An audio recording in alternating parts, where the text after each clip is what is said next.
সমুদ্রে জেলে জালে ধরা পড়ছে নানা প্রজাতির মাছ। এতে পটুয়াখালীর পাইকারি বাজারগুলোতে বেড়েছে সরবরাহ, কমেছে দর। বিস্তারিত জানাতে হেতালিয়া বাঁধঘাটে পাইকারি মাছ বাজারে আছেন সহকর্মী মোহাম্মদ মনির হোসেন বাদল।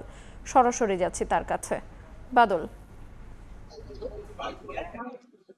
সমুদ্র 58 দিন মাছ ধরা বন্ধ থাকার পরে কিন্তু গত 11 তারিখ রাত থেকে কিন্তু সমুদ্রের জেলেরা মাছ ধরতে শুরু করেছে। আর ইতিমধ্যে পটুয়াখালীর প্রায় সামুদ্রিক অর্ধলক্ষ জেলে কিন্তু বা তাদের ট্রলার নিয়ে মাছ ধরতে গভীর সমুদ্রে চলে গেছে এবং তারা এখনো গভীর সমুদ্রে অবস্থানরত রয়েছে বলে আমরা যতটুকু জানতে পেরেছি। কিন্তু এখনো ট্রলার নিয়ে মাছ ধরে না আসায় কিন্তু এই পটুয়াখালী পাইকারি বাজারগুলোতে কিন্তু পুরো হাটটাকে বর্তমানে মুখরিত হয়তো পারেনি সামুদ্রিক মাছে। তবে যে ছোট ছোট যে খুঁটো জালের যে জেলেরা রয়েছে, এই জেলেরা যে কিন্তু ইতিমধ্যে কিন্তু তারা প্রতিদিন যে সমুদ্রে মাছ ধরে, এই মাছ ধরা নিয়ে কিন্তু তারা ইতিমধ্যে চলে এসেছে। যার কারণে পটুয়াখালী যে এই পাইকারি বাজারগুলো দেখতে পাচ্ছি, এই বাজারে কিন্তু বর্তমানে আবার সেই দীর্ঘ 2 মাস পরে কিন্তু হাটটাকে মুখরিত হয়ে উঠছে এই মাছের কারণে, সামুদ্রিক মাছের কারণে। আর আমরা একটু বলতে চাচ্ছি যে দীর্ঘ প্রজনন মৌসুম সহ বিভিন্ন মৌসুমে জাটকা সংরক্ষণের কিন্তু সমুদ্রে 2 মাস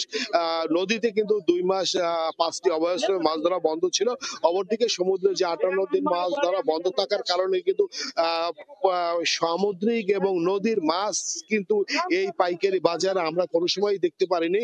বিশেষ করে বেশিরভাগই কিন্তু চাষের মাছ দেখতে পেরেছি। আর চাষের মাছ দাম কিন্তু তুলনামূলকভাবে কিন্তু আগে বেশি ছিল, কিন্তু বর্তমানে আমরা যে পাইকারি বাজারে এসেছি, বাজারে কিন্তু কেজি প্রতি আমরা দেখতেছি আগের তুলনায় 50 থেকে 80 টাকা এবং 70 টাকা 100 টাকা দাম অনেকটা কমেছে। তবে এটা কিন্তু আমরা যারা আড়তদার রয়েছে বা এখানকার যারা ব্যবসায়িক রয়েছে তাদের সাথে কথা বলেছি, তারা বিষয়টা জানিয়েছে যে দামের কম টাকার সমুদ্রে মাছ ধরা শুরু করেছে।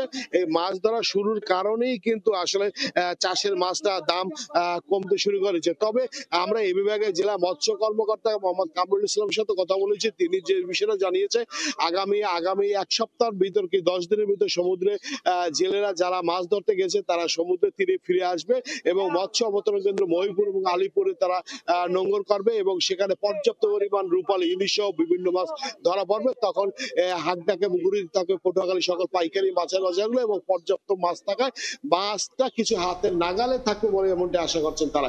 এই ছিল পটুয়াখালী পাইকারি বাজার থেকে, মাছের বাজার থেকে আমার কাছে সর্বশেষ। আমরা সরাসরি যুক্ত ছিলাম পটুয়াখালী থেকে।